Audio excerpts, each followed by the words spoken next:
हरे कृष्णा, राधे राधे। आप सभी का आपके अपने YouTube चैनल किटकैट स्टोरीज पर हार्दिक स्वागत है।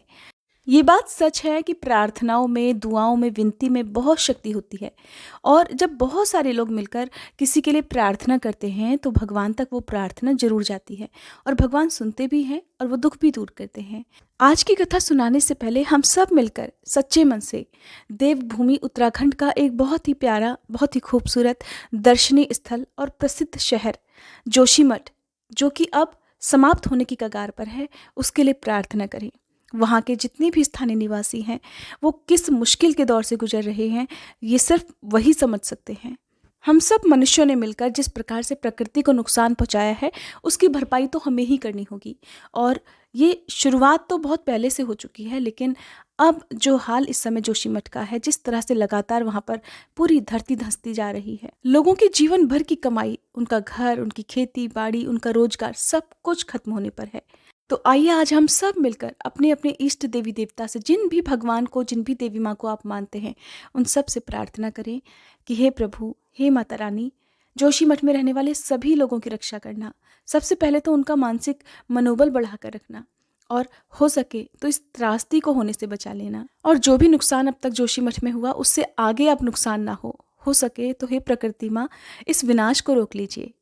बस सच्चे मन से ये प्रार्थना आप सभी को करनी है। अगर आप इस बारे में और अधिक जानना चाहते हैं तो आप न्यूज़ चैनल के माध्यम से, सोशल मीडिया पर यदि आप सर्च करेंगे जोशीमठ, तो आपको सारा वृतांत जानने को मिल जाएगा। बहुत दुखदाई है। एक बार के लिए अगर हम खुद को उस जगह पर रखकर देखें तो हमें उन लोगों का दर्द समझ में आएगा। हालांकि ये बातें मुझे आप सबसे बहुत पहले कह देनी चाहिए थी, लेकिन आज की कथा में केदारनाथ का जिक्र आया है, इसीलिए मैंने सोचा कि क्यों ना आज शुरुआत हम प्रार्थना से कर लें। तो ऋषियों ने श्री सूत जी महाराज से पूछा, हे सूत जी, हिमालय प्रदेशवर्ती गंगा क्षेत्र में केदार भगवान की स्थिति सुनी जाती है, सो वे वहां किस प्रकार प्राप्त हुए? तब श्री सूत जी कहने लगे, महर्षियों, जब तक गर्मी और वर्षा रहती है तब तक तो भगवान शिव वहीं अर्थात हिमालय प्रदेश के केदार क्षेत्र में रहते हैं, किंतु शीतकाल में हाटकेश्वर क्षेत्र में चले आते हैं। इतनी कथाओं को सुनने के बाद आप ये तो जान गए होंगे कि हाटकेश्वर क्षेत्र कोई थोड़ी सी सीमा में स्थित नहीं है, बल्कि बहुत बड़ी सीमा में है, जहाँ पर हमारे ये सभी तीर्थ भी आते हैं। जितने भी तीर्थ आपने सुने हैं, जितने भी धाम आपने सुने हैं, वो सभी हाटकेश्वर क्षेत्र के अंतर्गत आते हैं। श्री सूत जी कहते हैं, प्राचीन काल में स्वयंभू मनवंतर के प्रारंभ समय की बात है। हिरण्याक्ष नाम से प्रसिद्ध एक महातेजस्वी दैत्य था। महाबली होने के साथ ही वह तप और पराक्रम से भी संपन्न था। हिरण्याक्ष आदि दैत्यों ने देवराज इंद्र को स्वर्ग से निकाल दिया और स्वयं ही समस्त त्रिलोकी पर अधिकार जमा लिया। राज्य रहित देवराज इंद्र ने देवताओं सहित गंगा द्वार में आकर तपस्या प्रारंभ कर दी। फिर एक दिन भगवान शिव महिष का ही रूप धारण कर तीव्र तपस्या करते हुए देवराज इंद्र के सामने पृथ्वी तल से निकले और बोले, हे सुरश्रेष्ठ, शीघ्र बोलो, मैं इस रूप में संपूर्ण दैत्यों में से किन किन को जल में विदीर्ण कर डालूं? तब देवराज कहने लगे, हे प्रभु, हिरण्याक्ष, सुबाहु, वक्त्र, कंधर, त्रिशृंग और लोहिताक्ष, इन पांचों का वध कर दीजिए। इनके मरने पर निश्चय ही सब दैत्य मरे हुए के समान हो जाएंगे। अतः अन्यान्य दीनहीन दैत्यों का नाश करने से क्या लाभ है? देवराज के ऐसा कहने पर भगवान शिव तुरंत ही उस स्थान पर गए जहां दानव हिरण्याक्ष विद्यमान था। उस भयानक भैंसे को देखकर सब दानव सब ओर से उस पर पत्थरों और डंडों की बौछार करने लगे। दैत्यों और उनके प्रहारों की तनिक भी परवाह न करके भगवान शिव ने 4 मंत्रियों सहित हिरण्याक्ष को खेल ही खेल में एक गहरा धक्का दिया। तब दैत्य हथियार लेकर जैसे ही उनके सामने दौड़ा, तुरंत ही सींग से उसको विदीर्ण करके महादेव जी ने यमलोक भेज दिया। हिरण्याक्ष को मारने के बाद उन्होंने सुबाहु आदि सचिवों को भी मौत के घाट उतार दिया। निशाना साधकर प्रहार करने वाले उन दैत्यों द्वारा यत्न पूर्वक चलाया हुआ कोई अस्त्र शस्त्र महादेव जी के शरीर पर नहीं लगता था। इस प्रकार उन 5 प्रधान दैत्यों का वध करके भगवान शिव पुनः उसी स्थान पर लौट आए जहां इंद्र तपस्या करते थे। वहां आकर वे इंद्र से बोले, देवराज, तुमने जिन 5 दानवों के वध के लिए कहा था, उन सब को तो मैंने मार डाला है। अब तुम पुनः त्रिलोकी का राज्य करो। देवेश, मुझसे दूसरा कोई भी मनोवांछित वर मांगना चाहो तो मांग सकती हो। देवराज इंद्र बोले, भगवान, आप त्रिलोकी की रक्षा, धर्म स्थापना और कल्याण के लिए इसी रूप में यहाँ निवास कीजिए। तब भगवान शिव ने कहा, हे इंद्र, ये रूप तो मैंने उस दैत्य का वध करने के लिए ही धारण किया था। अब तुम्हारे अनुरोध पूर्ण वचन से मैं त्रिभुवन की रक्षा, धर्म की स्थापना और लोक कल्याण के लिए यही निवास करूंगा।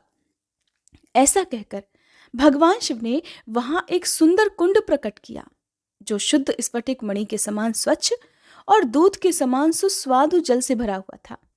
जिसके बाद देवराज इंद्र से कहने लगे, जो कोई भी मेरा दर्शन करके पवित्र होकर इस कुंड का दर्शन करेगा और दाएं बाएं दोनों हाथों की अंजुलि से 3 बार इस कुंड का जल पिएगा, वह 3 कुल के पितरों को तार देगा। बाएं हाथ से जल पीकर मातृपक्ष का, दाएं हाथ से जल ग्रहण करने पर पिता पितामह आदि का और दोनों हाथों से जल पीकर अपने आप का उद्धार करेगा। भगवान शिव की बात सुनकर देवराज बोले, हे वृषभ वाहन, मैं प्रतिदिन स्वर्ग से आकर यहाँ आपकी पूजा करूंगा और इस कुंड का जल भी पीऊंगा। आपने महिष रूप में यहाँ आकर केदारयामी अर्थात जल में किनको विदीर्ण करूं ऐसा कहा था, इसलिए आप केदार नाम से प्रसिद्ध होंगे। भगवान शिव कहने लगे, इंद्र, अगर ऐसा करोगे तब तुम्हें दैत्यों से भय नहीं प्राप्त होगा, तुम्हें अपने शरीर में उत्कृष्ट तेज दिखाई देगा। तदंतर इंद्र ने भगवान के लिए सुंदर मंदिर का निर्माण किया, जो देखने में बड़ा ही सुंदर और मनोरम था। उसके बाद उन्हें प्रणाम करके उनकी आज्ञा लेकर वे मेरुगिरी के शिखर पर विराजमान स्वर्गलोक में चले गए। तब से प्रतिदिन नियम पूर्वक आकर देवराज इंद्र भगवान शिव की पूजा करते हैं और उस कुंड का 3 बार जल पीकर स्वर्गलोक को लौट जाते हैं। एक दिन की बात है, जब इंद्र पूजा के लिए आए तब देखते हैं कि सारा गिरि शिखर बर्फ से ढक गया है। साथ ही भगवान केदार का अर्चा विग्रह, उनका मंदिर और वह कुंड सभी बर्फ से ढक गए हैं। तब वे दुखी होकर भक्ति पूर्वक उस दिशा को ही प्रणाम करके इंद्रलोक चले गए, क्योंकि उन्हें किसी प्रकार वहां दर्शन ही नहीं हो सके, सब कुछ बर्फ में ढका हुआ था। इस प्रकार 4 महीने तक वे प्रतिदिन आते और शिवजी को ना देखकर उसी दिशा को प्रणाम करके लौट जाते रहे। फिर जब गर्मियों का समय आया तब उन्हें भगवान शिव के उस विग्रह का प्रत्यक्ष दर्शन हुआ। फिर तो उन्होंने बड़े समारोह से चौमासे की पूजा संपन्न की और उनके आगे गीत बाजे आदि का आयोजन किया। तब भगवान शिव ने देवराज इंद्र को प्रत्यक्ष दर्शन देकर कहा, देवेश, मैं तुम्हारी अनन्य भक्ति से संतुष्ट हूं, इसलिए तुम्हारे हृदय में जो भी इच्छा हो उसके अनुसार वर मांगो। देवराज कहने लगे, भगवान, आपकी कृपा से मुझे उत्तम ऐश्वर्य प्राप्त है, अतः अब वैसी कोई कामना मेरे मन में नहीं है। हे प्रभु, ये पर्वत मीनगत सूर्य अर्थात चैत्र मास से लेकर 8 महीने तक तो बड़ा मनोरम रहता है। फिर वृश्चिक की संक्रांति से लेकर कुंभ की संक्रांति तक तो ये मेरे लिए भी अगम्य हो जाता है, अर्थात मैं भी इसके दर्शन नहीं कर पाता। तब मनुष्य आदि साधारण जीवों की तो बात ही क्या है। अतः हे प्रभु, आप इन 4 महीनों के लिए इसी रूप में कहीं अन्यत्र मर्त्यलोक या पाताल में निवास करें, जिससे मेरे द्वारा नित्य पूजन की प्रतिज्ञा में कोई बाधा ना हो, क्योंकि इन 4 महीनों में बर्फ से ढके होने के कारण मुझे आपके दर्शन नहीं हो पाते, जिससे मैं आपकी पूजा नहीं कर पाता। तब भगवान शिव बोले, हे इंद्र, आनर्त देश में हमारा हाटकेश्वर क्षेत्र विद्यमान है, वहां मैं वृश्चिक की संक्रांति से लेकर कुंभ राशि में सूर्य के रहने तक सदा निवास किया करूंगा। अतः वहां मेरा मंदिर बनाकर उसमें मेरे स्वरूप की प्रतिष्ठा करके मेरी यथोचित पूजा करते रहो। तुम्हारे लिए मैं अपना तेज उस शिवलिंग में स्थापित कर दूंगा। श्री सूत जी कहते हैं, देवाधिदेव शिवजी का ये वचन सुनकर इंद्र ने हाटकेश्वर क्षेत्र में मंदिर बनाया और उसमें शिवजी के केदार स्वरूप को स्थापित करके निर्मल जल से भरे हुए एक कुंड का भी निर्माण किया। फिर उस कुंड में स्नान करके 3 बार जल पिया। इस प्रकार देवराज इंद्र से आराधित होकर भगवान केदार इस क्षेत्र में पधारे हैं। जो मनुष्य प्रतिदिन सर्दी के 4 महीनों में उनकी वहां आराधना करता है, वह उनके कल्याणमय स्वरूप को प्राप्त हो जाता है। अन्य समयों में जो भक्तिपूर्वक उनकी पूजा करता है, वह जन्म से लेकर मृत्यु तक के समस्त पापों को धो डालता है। केदार क्षेत्र में जल पीकर, गया तीर्थ में पितरों को पिंड देकर और ब्रह्म ज्ञान प्राप्त करके मनुष्य फिर दोबारा इस धरती पर जन्म नहीं लेता। हे ब्रह्मर्षियों, जो भगवान केदार का ये महात्म्य पढ़ता या सुनता है, उसके समस्त पापों का नाश और पुत्र पौत्र की वृद्धि होती है। श्री सूत जी कहते हैं, हे ब्रह्म ऋषियों, एक और वृतांत सुनो। प्राचीन काल की बात है, चमत्कारपुर में कोई शुद्धक नाम वाला धोबी रहता था।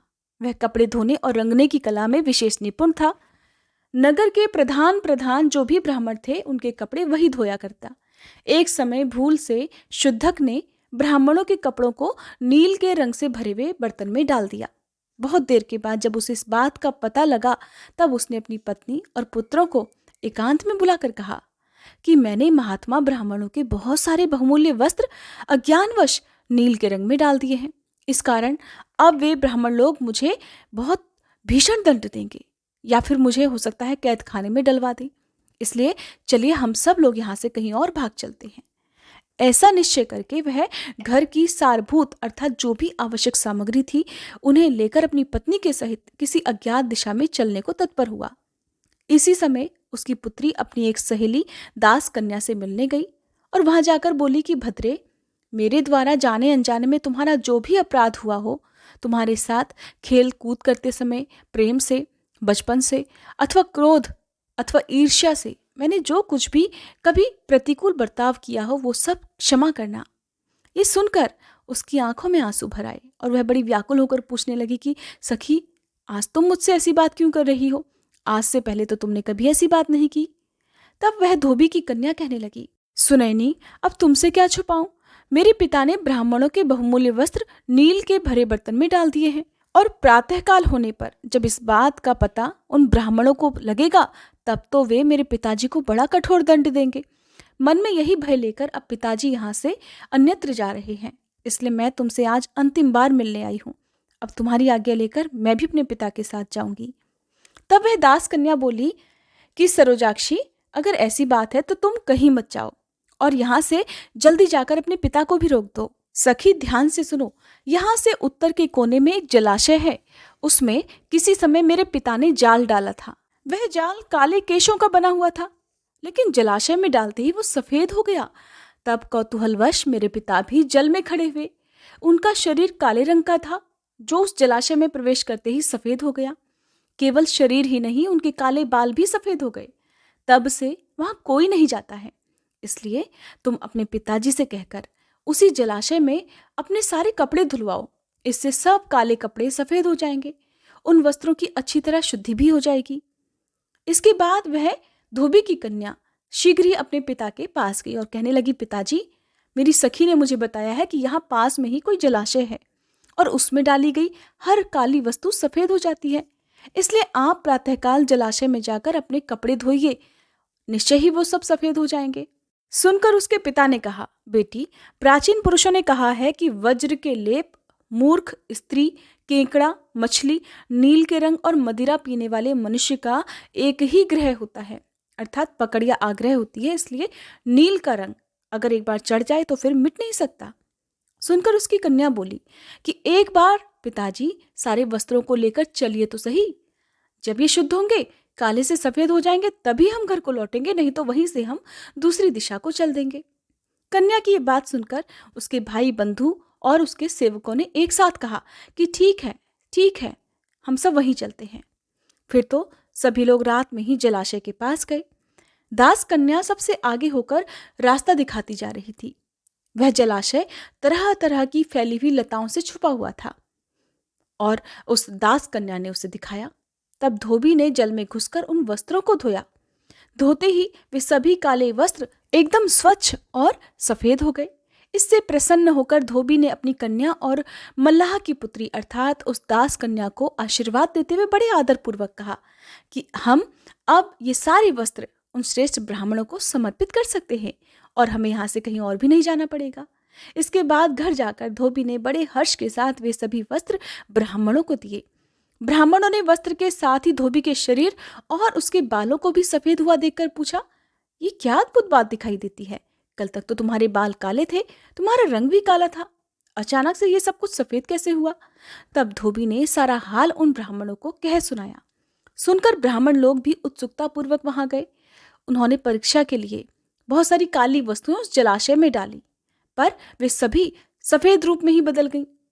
तब तरुण धर्मात्मा पुरुषों ने भी उस जलाशय में स्नान किया और जल का स्पर्श होते ही वे सब श्वेत वर्ण के तथा तेज और वीर्य से संपन्न हो गए। हाँ, उनके केश भी सफेद हुए बिना नहीं रह सके। वहां स्नान करने के प्रभाव से सभी लोग परम गति को प्राप्त होने लगे। तब देवराज इंद्र ने उस मोक्षदायक शुक्ल तीर्थ को देखकर उसे धूल से पटवा दिया, अर्थात धूल से भरवा दिया। मान्यता है कि आज भी वहां पर जो तिनके आदि घास आदि उत्पन्न होते हैं वे शुक्ल तीर्थ के प्रभाव से सफेद ही होते हैं। जो मनुष्य वहां उत्पन्न हुए कुशों से श्राद्ध करता है वह समस्त पितरों को तार देता है। जो मनुष्य शुक्ल तीर्थ की मिट्टी को अपने शरीर में लगाकर स्नान करता है वह सभी तीर्थों का फल प्राप्त कर लेता है। ऐसा कहकर श्री सूत जी महाराज कुछ समय के लिए मौन हो गए। हरे कृष्णा। आज का अध्याय समाप्त हुआ। अगर आपको आज की ये कथा, ये वीडियो पसंद आई हो तो प्लीज़ वीडियो को लाइक जरूर कीजिएगा।